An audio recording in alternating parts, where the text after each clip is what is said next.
Hi, I'm Mac McCarthy, and I help people with their breakups. Interesting topic today. I wanted to get in the live stream and talk about this. This has been in the news for a couple of days. It's shocking.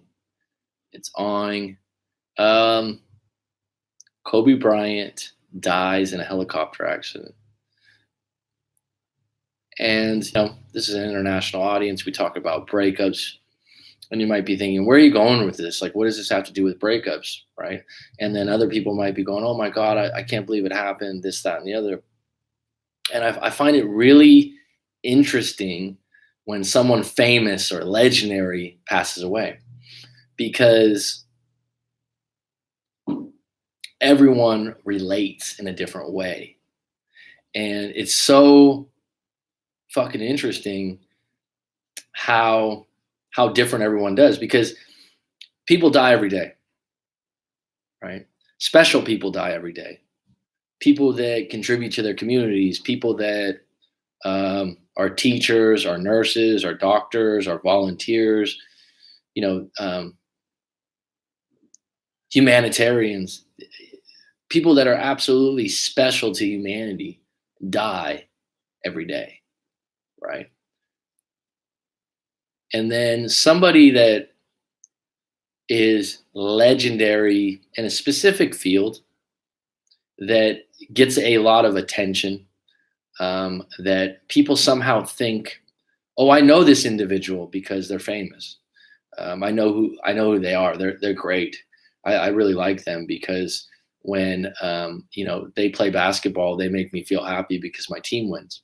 Now, let me give you full disclosure on this. I like Kobe Bryant. I didn't like him as a player because he used to beat the shit out of my Warriors team, right? So it's just full disclosure, highly biased. It wasn't that I didn't like Kobe Bryant the person. He was a great player, and being a huge basketball fan, I didn't like him because he would beat my team, right? And he won all these championships, and my team was really bad. And he was really cocky and arrogant. And then post career, I've seen him in a few interviews, and I thought, you know what, Kobe Bryant, there was a method to the madness and the cockiness and the arrogance. And hearing him talk and how he looked at things, I had this newfound respect for him. And I was at a different place in my life than just being a spectator type fan of a shallow base where I thought, oh, this guy's this and that. And the reality was I just didn't like him because, like I said, they used to beat the hell out of my team. But something like this happens. It's sad. It's fucked up. The guy was 41 years old. I believe he had 2 or 3 kids. I'm not sure. Daughters, I believe. He was just starting retirement. Millions of dollars in the bank account. Legendary career where he went out on top. Literally had the game of his life leaving. And you think, wow, this is really sad. But then you'll tell someone, colleagues, friends, family members, did you hear about Kobe Bryant? And they're like, yeah. Or there's some people out there, there's plenty of people out there that go, out, who is that? They don't even know who he is. And the people that watched sports or watched him play, they have this feeling, this nostalgia, this special bond because of the way he played basketball or the way they love basketball or they saw him in an interview or they saw him in this, they saw him in that. They don't really know the guy that well, but they feel like they do. And where I'm going with this is we just assume that everyone should be bent about this. This is a horrible thing. And, someone could easily say, well, my father died in a helicopter accident 2 weeks ago and no one cared about him on Facebook or Twitter or any of these things. And why would this individual be more special than my dad? And that would just be an opinion. And the person would be correct. The thing that's really interesting about this, it's going to get piled on, Kyle. All these people are going to come out and, I loved Kobe and this and that. Like I said, it's sad, but I found it highly interesting when Steve Jobs died and all these people were like, oh my God, Steve Jobs is a legend, this and that. And I just couldn't get over the fact that Steve Jobs had 2 movies made about him, maybe more, right? And so someone was telling me, oh, the movies that they make about people aren't always true. Well, if they're half true or 60% true, Steve Jobs was an asshole as a human. He was an asshole boss, and he was an asshole father. If that movie's true in any way depicting him, his daughter got into um, Harvard, and I believe it was Harvard, and he wasn't going to pay for her tuition. And the guy's a fucking billionaire. I mean, this is at the end of the movie. He makes this big scene. He's constantly putting his daughter off. I mean, at the end of the day, what's your legacy, right? I mean, is that because you were great at marketing Apple products? People are crying in the streets. Oh my God, Steve Jobs died. Now, me personally, I saw that movie and I thought, what an asshole boss, what an asshole of a father. And that was first and foremost what I took back from it. I didn't think genius, but that's what I filtered for. I was like, who could ever treat their daughter like that, especially let alone a billionaire? And you're supposed to, wouldn't you be more happier and kind to other people if you were this successful? And so that's just what I filter for. And looking back at Kobe Bryant, like I said, as a player, never liked him. Was he outstanding? Yes, but it was a highly biased opinion just because he used to beat my team, and my team during his reign wasn't very good. And so it was a shallow outlook on Kobe Bryant. But seeing him in an interview on YouTube one time, talking about his daughters, talking about life, I was like, this guy's highly intelligent, highly driven, and worked his ass off to get where he was. And I had a newfound respect for him. Now, when it shows up in the media, and I'm getting texts in the morning, did you hear? It's like, oh my God, right? It's an interesting question, because I'll give you another spin to this. It's really interesting. So I was talking to a couple friends about it that aren't interested in basketball, and I'm like, do you know who Kobe Bryant is? The next day, right? And they're like, I think so. Yeah, I heard about it. Yeah, it was in the news. No, zero interest in basketball, actually. Didn't really know who he was, but kind of know the name, right? And they're like, oh. And then another one was like, oh. Another one was like, yeah. Zero interest or affection for the man, right? Because they didn't know who he was or what he did, or, so they have zilch feelings for him. Someone might be going, you don't know Kobe Bryant? Yeah, there's people in the world that don't know who the fuck Kobe Bryant is, okay? The sport of basketball, the Lakers, LA, all these kinds of things, it doesn't touch the 7 billion people on earth, right? So then I said his 13-year-old daughter was also in the helicopter. And I swear to God, the individual I was talking to started crying because she has a kid. And so once I said that, she got a totally different reaction to him being a father and losing a daughter, and a 13-year-old passing away that early in their life. And it's fucking sad, right? The innocence of youth. And, she's like, was any of his other family in there? I'm like, no. But the hard thing is, I believe he had, like I said, it's 2 or 3 daughters. And someone could tell me in the comments or tell me if they know. But if they have to go on living, losing a sister and the mother or daughter and their father, that is brutal. That's sad. That's difficult. That's going to be tough on them for years. That's going to be, talk about PTSD, trauma, because they have to live on without them. They have to deal with all this stuff in the media, and it came out of fucking nowhere.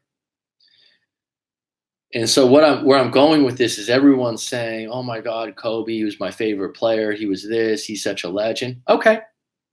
Everyone's allowed to have their own feelings based on their own life experience, based on their own filters of what happened and where it went. And the same fucking thing happened when Tupac died, the rapper, the hip hopper. I felt like, did you like him that much? I remember I was in high school, and I remember a friend was fucking crying. And I remember, like, I listened to Tupac. I still like Tupac, but I didn't feel connected to him in a way that would elicit emotion or crying. I felt bad. I was sorry to hear he got shot. I didn't know the whole story. But it's really interesting how different people convey their feelings, how they interpret things, and interpretations based on life experience, right? Why are people so bent about Kobe Bryant? Well, I was always a Lakers fan. Or, oh, you know what? Since I was 14 years old, I've been watching him play. Or there's some people that just find any kind of death that's public sad. Okay. My point being, when you're in a relationship, what's up, Tommy? When you're in a relationship, your perspective of the relationship is always different than the person you're with. Right? And when you have Kobe Bryant die and pass away, it's like I said, all these people are sending out messages like they knew the guy. And one person on a scale of 1 to 10's emotions, at 10 they're crying and they were just a fan of the Lakers. One person on a scale of 1 to 10 is a 5 because they're like, it was basketball and he was a legend, this and that. I mean, everyone's scale of emotions differently based on their experience being a fan of Kobe Bryant, a friend, a family member, right? And what I'm saying is like everyone gets caught up when they're in a relationship with a friend, girlfriend, boyfriend, partner, husband, wife, on their perspective. And so right now, if someone came up to me, like I said, I had multiple messages in the morning. Did you hear about Kobe Bryant? And I'll be blatantly honest. Didn't have a lot of emotion about it.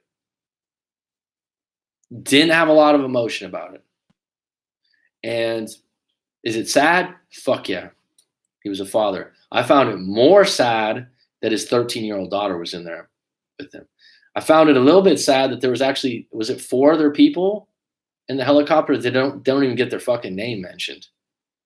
That's a little bit sad too, right?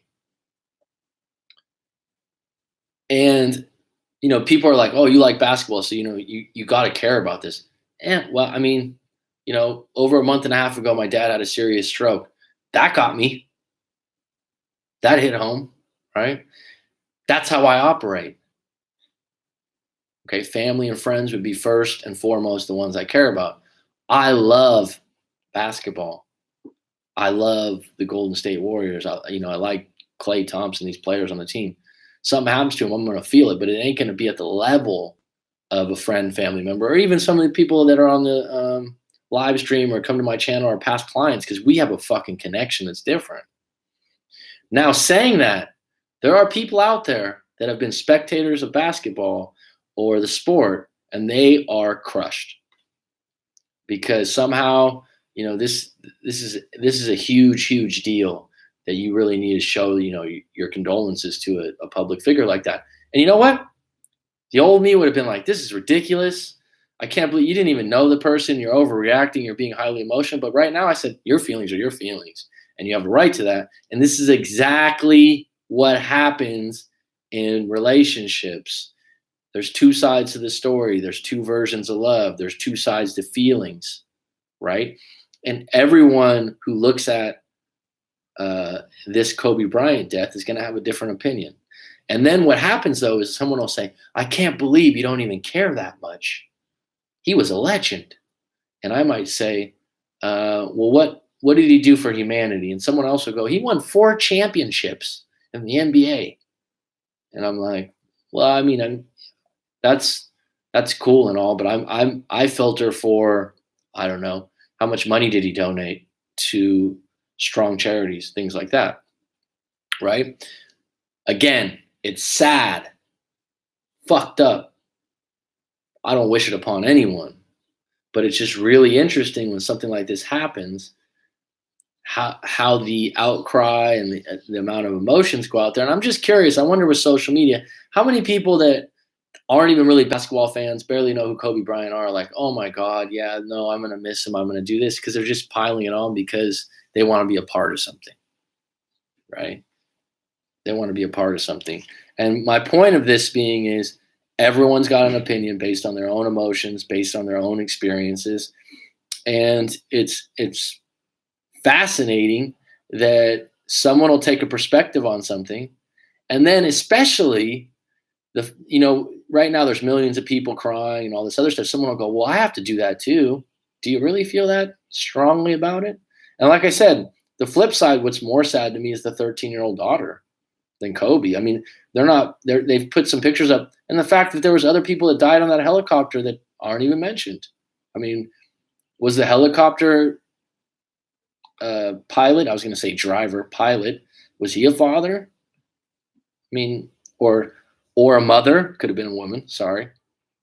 So give me your perspective on this. I just think it's so interesting because I go through this all the time, and one of the biggest things in a breakup is just realizing that what happened is just your perspective. There's only a small part of the facts, right? So the facts are that Kobe Bryant died in a helicopter crash. The entourage of people that are coming around saying he's a legend and he did all this other stuff, that's an opinion because you're basing it on whatever you like. But let me know what you guys think about that. Like I said, the Steve Jobs one was what got me when I saw the movie afterwards. He had 9 kids. Kobe Bryant has 9 kids. I've never read that before. LeBron just reads it. I like LeBron James also. I have a lot of respect for LeBron James. He came out of high school at a high level. He's always been a good character guy.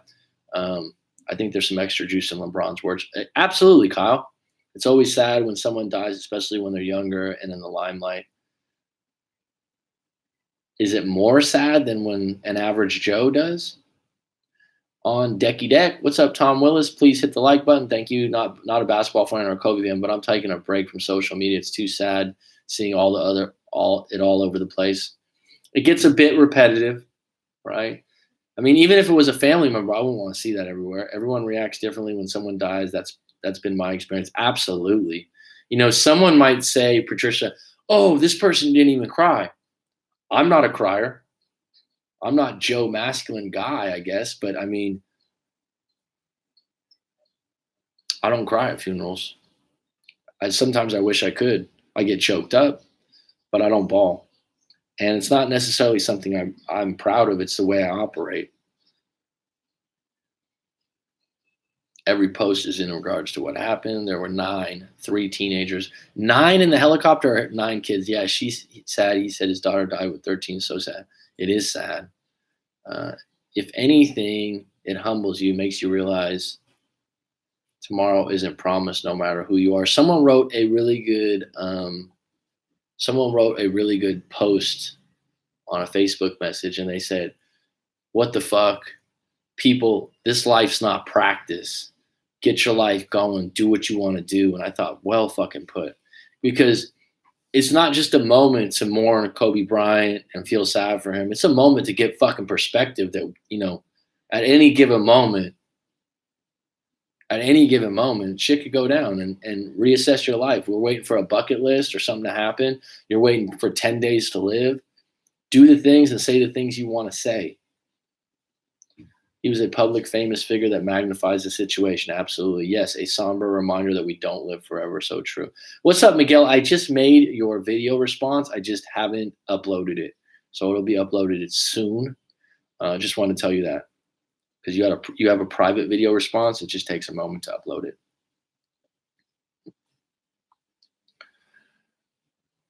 It was really sad when Prince tragically died. I grew up with his music. Prince is a fucking legend. I thought Prince is, well, maybe people wouldn't agree.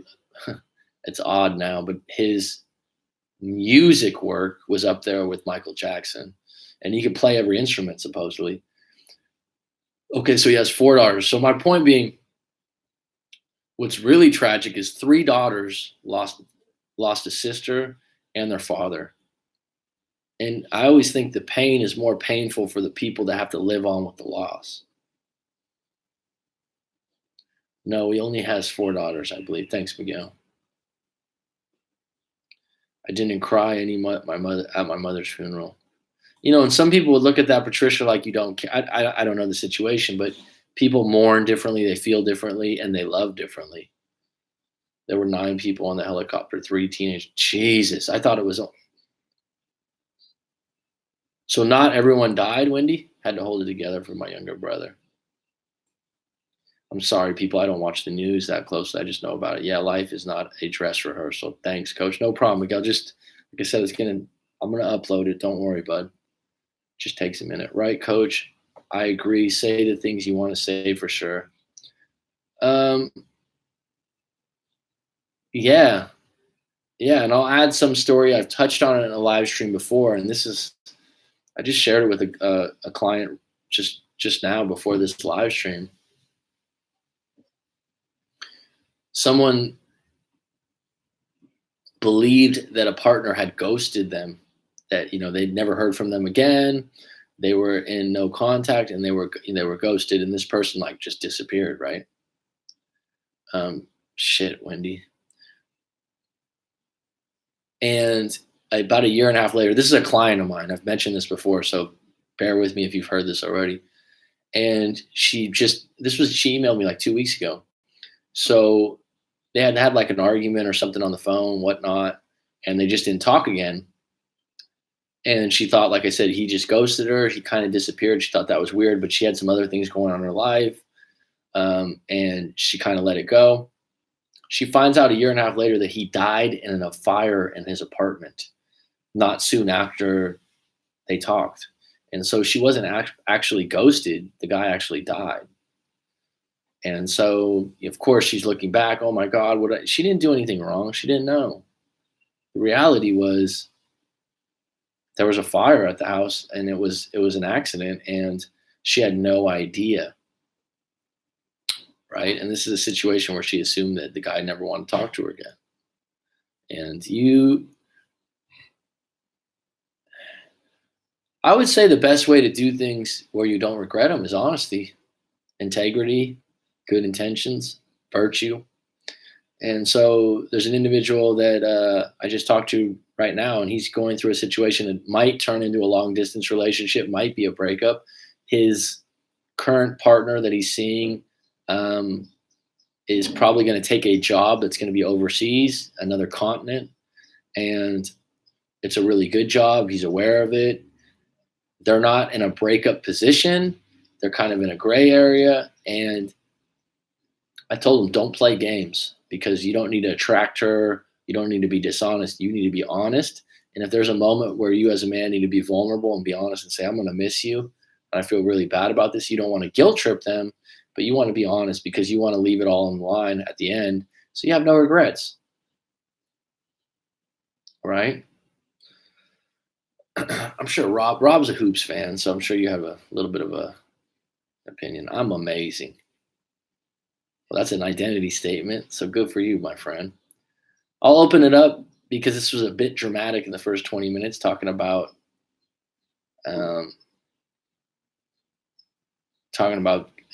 death and Kobe and whatnot. If anyone has any questions about breakups or relationships or anything else, we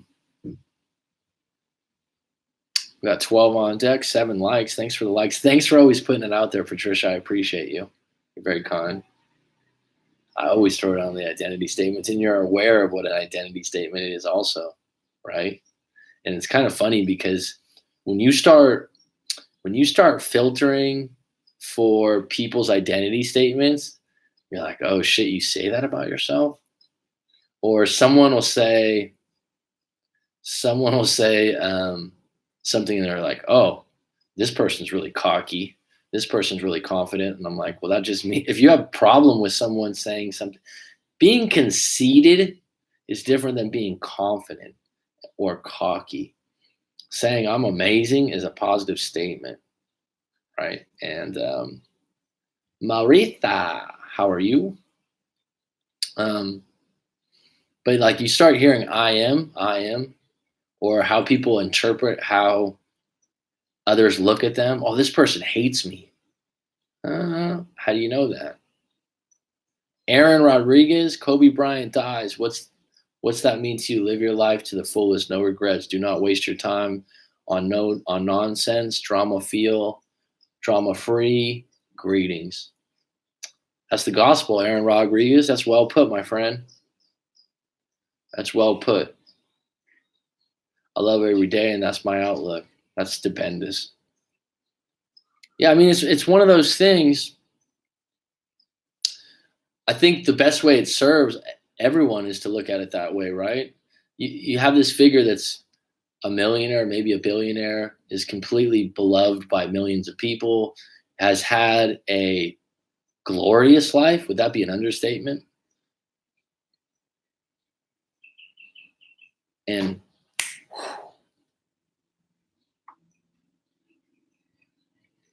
being grateful too is important. Absolutely, Miguel. I agree. And you know what? If you look at the base of a lot of religions, and I'm not going to get into religion, overall, whether you believe or you don't believe, the basis of a lot of religions is great. I mean, a lot of it's based on, being thankful and grateful and this and that. A lot of times where religions go wrong is whoever's directing, uh, telling you how to interpret the book that the religion has or the prayers. But the prayers themselves, as an independent thing, are usually really good. And helpful and useful and good to your life. It's the individuals that, as power corrupts them, start acting like they are bigger than the religion and let it take it, on itself. But at the core of that, just out of curiosity, Miguel, how are you able to let yourself know that you're grateful for things? What's a way that you do that? I mean, I never grew up giving grace at dinner. You know what grace is? I mean, because we have an international audience here, saying thanks and praise for the food you have. I think we did it at Thanksgiving once or twice. But I mean, I think that's actually a really great process or habit in the family. I guess daily saying being thankful for who you have and where you're at and what you have. I think what makes people the most thankful and grateful for things is when they actually are going through a loss, because that's when it gets real. That's when it gets taken away from you and the value starts to elevate. Daily affirmations, yeah. I think daily affirmations are underrated. I've started doing them. I've started doing a new meditation technique that's pretty interesting. You might have heard of it, Rob.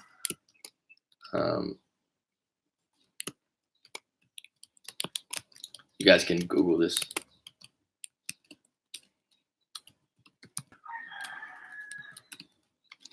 Jose Silva meditation. Well, I don't know if it's called Jose Silva meditation or meditation technique, but I found it on YouTube. And his daughter, I'm not sure if Jose Silva is still alive. His daughter guides you through 30 minutes of centering yourself, 33 minutes. And I like it. Oh, you have heard of the Jose Silva meditation? I mean, maybe I'm saying it wrong, but just Google Jose Silva and do your own research. That's the great thing about YouTube and the internet now. I can just drop a name and you can go do your own research. I don't need to explain it. I think it's a frame of mind, way of living, being humble and grateful. Actually, I hear about that one. Check it out. There's different ones. Off the top of my head, I don't remember because they're different ones, but I think his daughter's named Laura Silva. I think it's his daughter. Because there's all kinds of videos about it. And have you guys heard the Mind Valley or something? The guy's commercials for Mind Valley are quite annoying. Hey, this is like the energy is so fucking salesy and fake. And I just, I've purchased the Jose Silva meditation technique for my company. And it's just like, all right, dude, enough. Stop. Can I just go find the free one on YouTube where I don't have to listen to you sell me on something for fucking 5 minutes? It's fucking meditation. It's been around since the beginning of time. It's like people selling water. It's like, it's like you didn't invent this shit. I would say yes, daily things, just the simple stuff we have that others might not have. Yeah, the best way to do it is just to do it routinely, right? Yeah, the Silva method. But I think there's different versions. I don't know which one specifically is the Silva method. But there's guided meditations, yeah. So go ahead and look at that for yourself if you want to. But there's the one that I liked is with Laura. Oh my God, some people are so fake and rub you the wrong. It's like you hear their advertisements. I'm like, people still buy shit from people like this because even if it's true, it's like fucking annoying because it just bleeds out of the screen that you're so hot and heavy to sell me fucking something that, it's like, One of the greatest compliments people have told me about my channel and my approach, and I'm not saying everyone agrees with this. I'm just saying when the compliment comes, I'm like, thank you, I appreciate that. Is being authentic and genuine. Not perfect. I don't have the fucking greatest hairstyle. I don't have this. I don't have that. But generally speaking, I'm not pounding you with something to fucking buy or telling you something that's probably not going to be a high percentage of people that can get done, right? I mean, but I think with YouTube now and stuff, like people are sick of plastic people. I mean, even like, but the marketing companies continue on. Like Grammarly seems like a great product, but the commercials are annoying as fuck. Hey, this is Todd from Grammarly, and I use Grammarly every day. And Grammarly's it's just like just tell me what Grammarly does with like a normal person that's not so psyched about grammar, and maybe I'll fucking buy the thing. I mean, what is a genuine individual? What is it? They actually make mistakes, right? They actually don't look perfect. They actually, and this is what I tell people when you go on dates, is like women and men, they don't mind when you make a mistake or two, or you drop a drink, or you say something wrong. People are attracted to that, actually, and you can pivot out of there. As far as online breakup coaching, would you say guys say people at Love Advice TV are genuine and real? You know what? I've heard mixed things. I don't like to bury people that could appear as competition, because that would appear to be biased.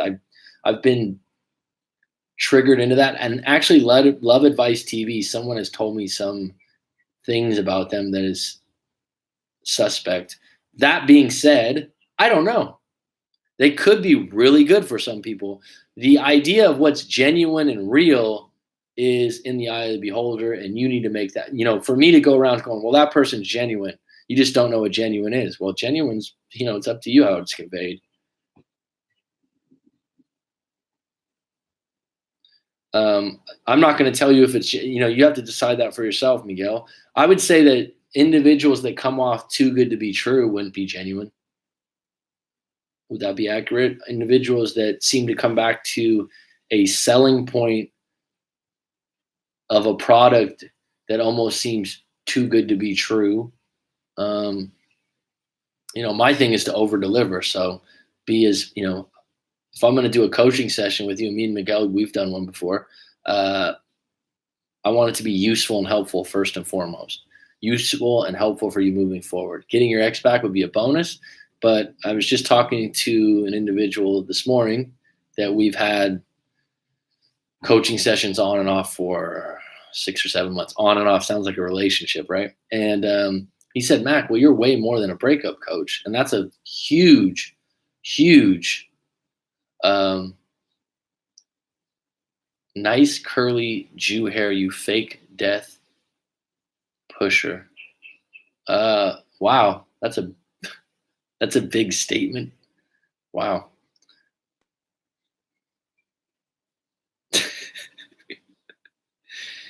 Are you saying because I'm not talking about the topic? Because I talked about the topic for 20 minutes early on in the live stream. Interesting. So, but I'm not sure. Correct me if I'm wrong. That's going to be your opinion again about the. That's going to be your opinion about who's genuine, who's not genuine, and maybe you need to find it out by watching some more of their videos.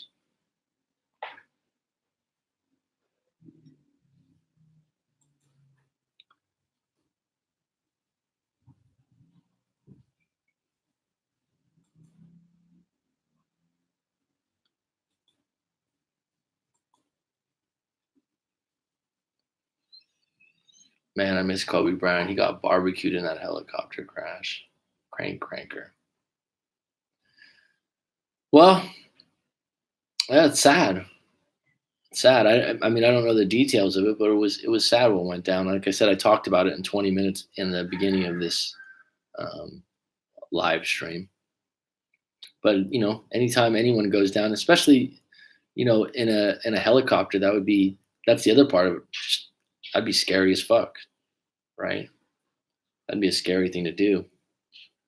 I would be curious to know the amount of people that actually um, the amount of people that actually have died in a helicopter compared to a plane crash. I bet they'd be at a lot higher level. All right.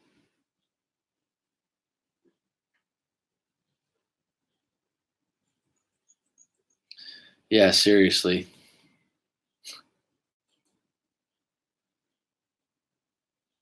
Not our average crew, huh, Rob? It kind of throws me off because uh, Rob, because you hear things like that and you're like, where did that come from? Right? Where it's like, yeah. I guess, a majority of the time a topic like this brings other people to the live stream that usually, don't post, and then a topic like this, yeah. Again, people see the world. We miss Kobe Bryant. Okay. We all see the world differently. We all see the world differently, that's for sure. And I mean, being a teacher for years and hearing people speak or give a speech, and someone will say something. Some student of mine years back was giving a speech about her brother had tried to commit suicide, and there was individuals actually giggling in the back, and you're like, how does that even happen, right? And their life experience didn't level up with what she was talking about, and they didn't take it seriously. There is a human element in DC that should be respected here, whether you liked him or not. Oh, absolutely, Rob. I think you came a little bit late to the live stream, but what I was saying in the beginning um, was, as a player, I didn't like him because he used to beat the hell out of my team, right? And that's just a shallow judgment. And years later, when I heard him in interviews, and I gained a lot of respect for him. But bottom line is, yeah, he's a human being, an individual. Prince, Elvis, many more. It was a crazy movie.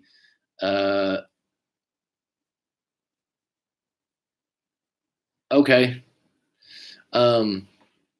was La Bamba. Remember the Richie Valens story?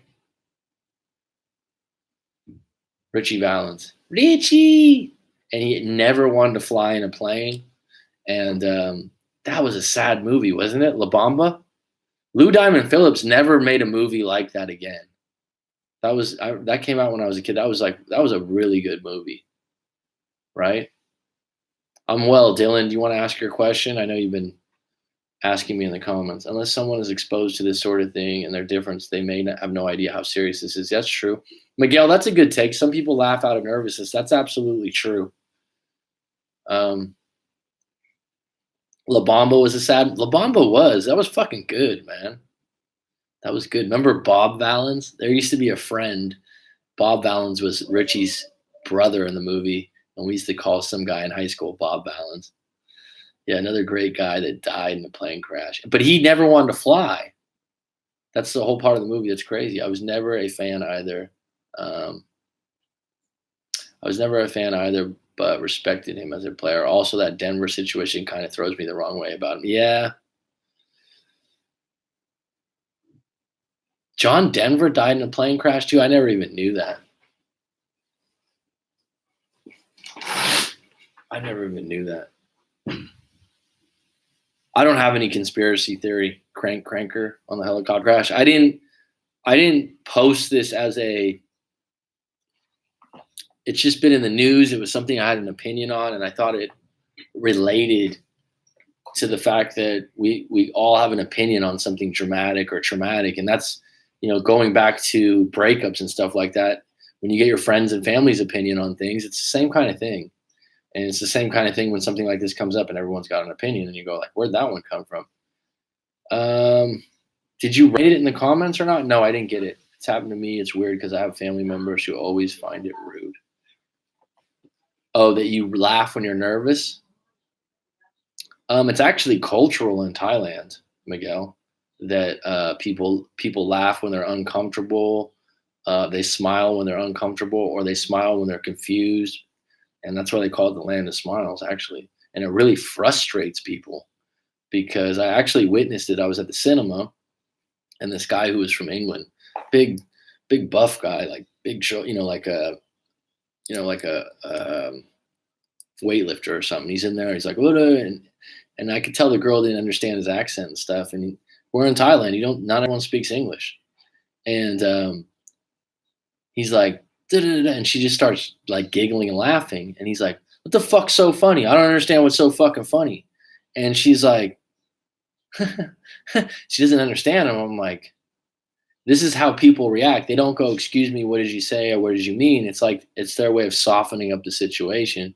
It's actually cultural. And this idiot just kept yelling. And what's more, like, when you think about it, what's more frustrating when you're angry if someone's laughing at you or not taking you seriously? It actually elevates you because you're like, "Oh, I'd like to fight this individual. I'd like to argue with them." And they're like, "Not going to break me." The guy, like, and then at a certain level, he got so angry. And then finally, she was like, she got serious. And I'm like, what an idiot. You know what I mean? Must have felt like a total ass when he left. And his girlfriend that was with him was like, "No, don't act like that." Da, da, da. It was just stupid. And over some, she's laughing at me. Oh, it's so bad to laugh. But too many celebrities die on plane crashes. It raises questions. It can. Yeah, I agree. When we can smile at inappropriate times, I don't mean to. Well, I mean, it depends on the situation, right? But at the end of the day, your interpretation of events, again, not to bang the same fucking drum, but it's all individually based on your experiences. And so someone will go, "I can't believe you laughed at that." Well, it's funny to you. And everyone's opinion is different. Some people are just serious. Yeah, people that are too serious. Yeah, it's true. Any closing questions? I got to go eat, folks. I'm going to cut this one a little bit short. You want to shoot on this one, Dylan, or what? I'll get you. I'm getting really hungry.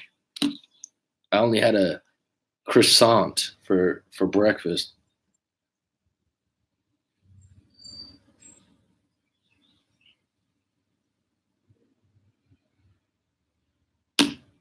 No, no closing questions. I appreciate the likes, folks. Like I said, I touched on it a little bit more in the beginning, and so sometimes we laugh because we're uncomfortable. Absolutely. I mean, what else is there to do? Get angry?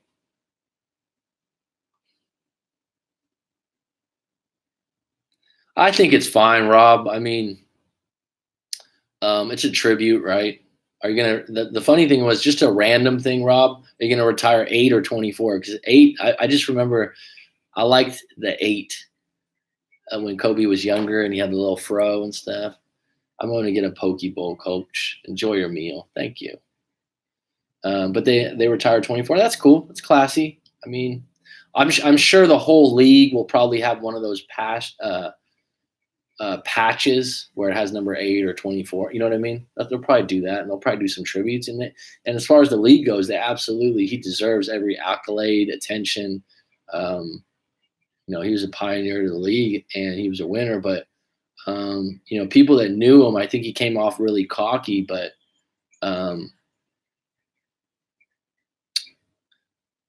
he was a pretty solid individual, minus the Denver situation. But he got out of that. I asked earlier how do you handle someone's silent treatment?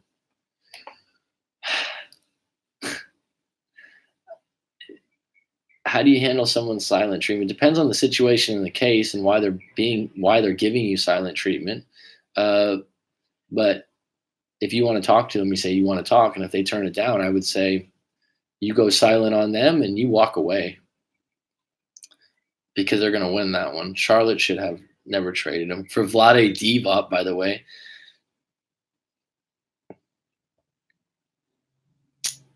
All right, folks, it's going to be curtains. Talk to you in the next one.